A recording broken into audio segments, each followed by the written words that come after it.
La prise en charge du cancer du sein métastatique s'appuie essentiellement sur des traitements systémiques, c'est-à-dire des traitements qui se diffusent dans tout le corps. Chimiothérapie, thérapie ciblée ou encore hormonothérapie, autant d'options possibles qui sont sélectionnées par l'oncologue au cas par cas.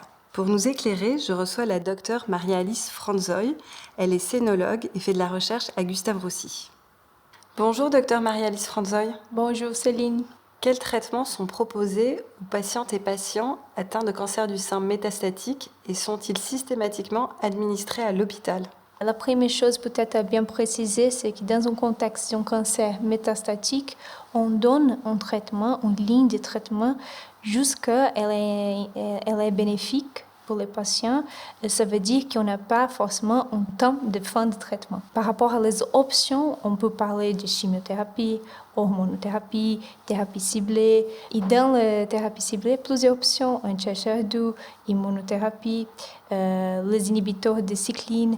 Donc, il y a plusieurs options. Par rapport, est-ce que tous les patients ont besoin de venir systématiquement au hôpital pour recevoir ces traitements? Ils doivent venir pour recevoir une consultation médicale, mais on a des thérapies qui peuvent être données par voie orale, ça veut dire de comprimés, donc à domicile, et même certains médicaments ciblés peuvent aussi être faits près du domicile du patient ou à la maison du patient. Quels facteurs sont pris en compte pour l'élaboration du plan de traitement pour un patient ou une patiente ? On va choisir un traitement par rapport aux caractéristiques de tumeur, par exemple la présence des récepteurs hormonaux, de HER2, d'autres récepteurs moléculaires ou tests moléculaires qu'on peut faire pour utiliser des thérapies ciblées. Mais aussi, on va voir combien de métastases il y a, quel type de traitement le patient a déjà reçu, quel est le timing entre les fins du traitement, par exemple pour un cancer localisé,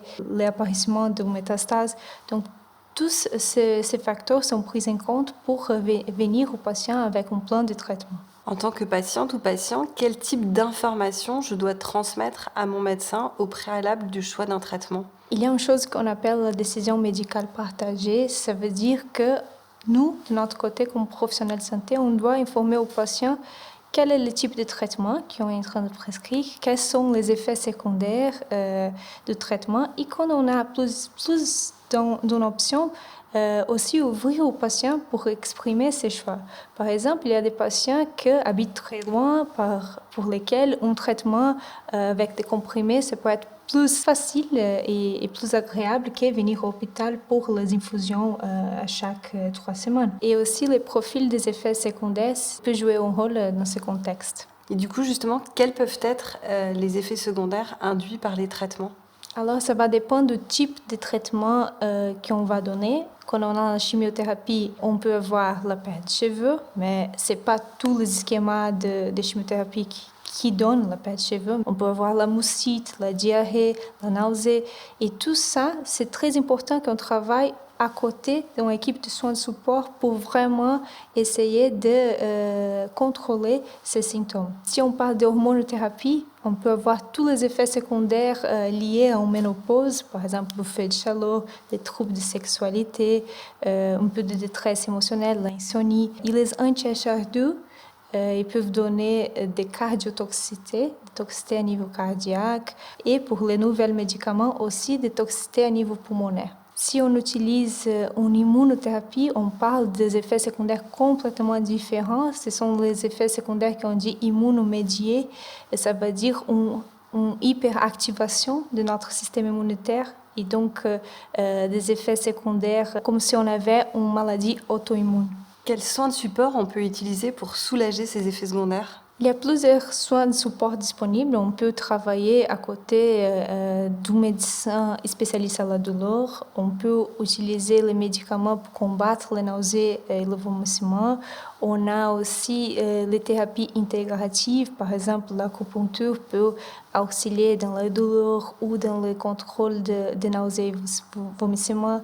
La méditation pour les détresses émotionnelles et l'insomnie. Donc, on a tout un volet d'options à utiliser. L'activité physique a plein d'effets sur la qualité de vie, la fatigue, qui sont effets secondaires très très fréquents de presque tous les traitements qu'on utilise. On a de plus en plus d'évidence scientifique que c'est de la communication, d'améliorer la communication entre le patient et l'équipe soignante. Ça veut dire de faire le suivi des symptômes d'une façon plus fréquente quand le patient est à la maison. C'est ce qu'on appelle la télésurveillance, où on a les données qui montrent une augmentation de la qualité de vie, une réduction de l'incidence des effets secondaires graves, des hospitalisations et aussi dans les contextes de cancer métastatique, même une augmentation de la survie. Parce que au final, on prend mieux soin du patient, on détecte plutôt les symptômes, on détecte plutôt des problèmes et on a cette articulation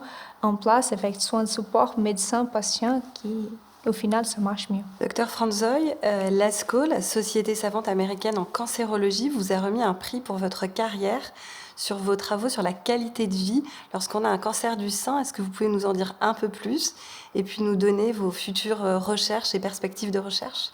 On est très ravis de recevoir cette prise. C'est une reconnaissance et un financement pour mener la recherche plutôt dans comment est-ce qu'on peut améliorer la qualité de vie ou plutôt prévenir une baisse de qualité de vie après avoir un diagnostic de cancer du sein. Là, on va travailler avec 3 choses: habilitation du patient, éducation du patient et habiliter le patient pour l'autogestion. Après, tout un volet côté médecin, sensibiliser les professionnels de santé par rapport aux besoins du patient et comment améliorer la communication entre les deux. Donc, c'est d'utiliser des approches innovantes par rapport, par exemple, à la technologie pour mieux comprendre qui est à risque d'avoir des toxicités et comment mieux les gérer. Merci beaucoup.